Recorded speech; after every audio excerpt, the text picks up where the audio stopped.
Tingnan nyo naman, no? Kawawa yung backhoe mag-isa. Nagsikap siya na hindi siya malunod. Gumawa siya ng sarili niyang patungan. Kasi parang wala na siyang ligtas dyan.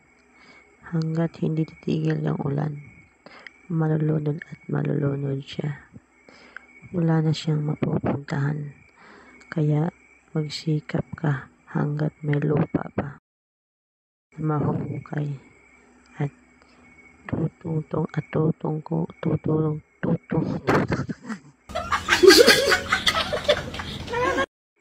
sa sarili niyang hukay.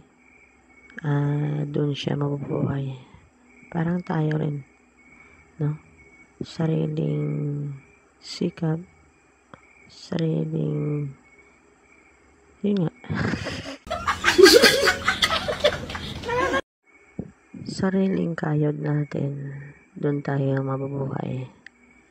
Kaya, tingnan nyo naman si Backhoe. Nagsikap talaga. Iwan ko kung hanggang saan na makakaya niya. Hanggat hindi lulubog yung buong katawan niya. Kikilos at kikilos yan. Ang galing ng operator na yan.